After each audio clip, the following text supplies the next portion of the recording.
ہم کریں گے ہر مظلوم کی حمایت۔ السلام علیکم، میں ہوں حورین فاطمہ اور آپ دیکھ رہے ہیں حمایتی نیوز HD چینل۔ نظر ڈالتے ہیں آج کی اہم خبروں پر۔ روزنامہ حمایتی نیوز نظر حمایتی لیاری کے نوجوان زبیر ہنگورجو کی والد مرحوم کے لیے تیسرے عمرے کی ادائیگی، اہل علاقہ میں خوشی اور فخر کی لہر۔ کراچی کے علاقے لیاری آگرہ تاج کے ایک نوجوان نے والدین سے محبت اور ایصال ثواب کی خوبصورت مثال قائم کر دی ہے۔ الحمدللہ حاجی جمعہ ہنگورجو کے صاحبزادے زبیر ہنگورجو عرف سائی نے اپنے والد مرحوم حاجی جمعہ ہنگورجو کے ایصال ثواب کے لیے تیسری مرتبہ عمرہ ادا کرنے کی سعادت حاصل کر لی۔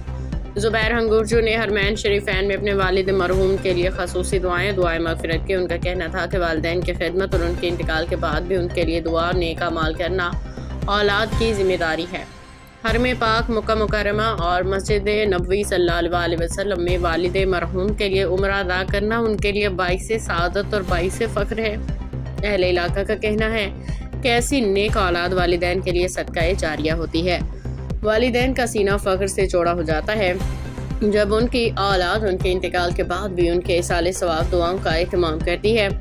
نبی کریم صلی اللہ علیہ وسلم نے ارشاد فرمایا، جب انسان مر جاتا ہے تو اس کے اعمال منقطع ہو جاتے ہیں سوائے 3 چیزوں کے: صدقہ جاریہ، وہ علم جس سے فائدہ اٹھایا جائے، اور نیک اولاد جو اس کے لیے دعا کرے۔ علماء کے مطابق نیک اور صالح اولاد والدین کے لیے دنیا اور آخرت میں دونوں میں باعث رحمت بنتی ہے، ان کے لیے مغفرت اور درجات کی بلندی کا سبب بنتی ہے۔ آخر میں دعا کی گئی کہ اللہ تعالیٰ تمام مرحومین کو جنت الفردوس میں اعلیٰ مقام عطا فرمائے، تمام مسلمانوں کو اپنے والدین کے لیے نیک اعمال اور دعائیں کرنے کی توفیق عطا فرمائے، آمین۔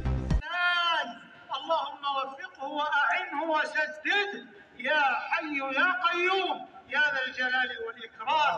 اللهم اجعل في رؤيته الطموحة ما فيه عز للإسلام والمسلمين وخير للبلاد والعباد.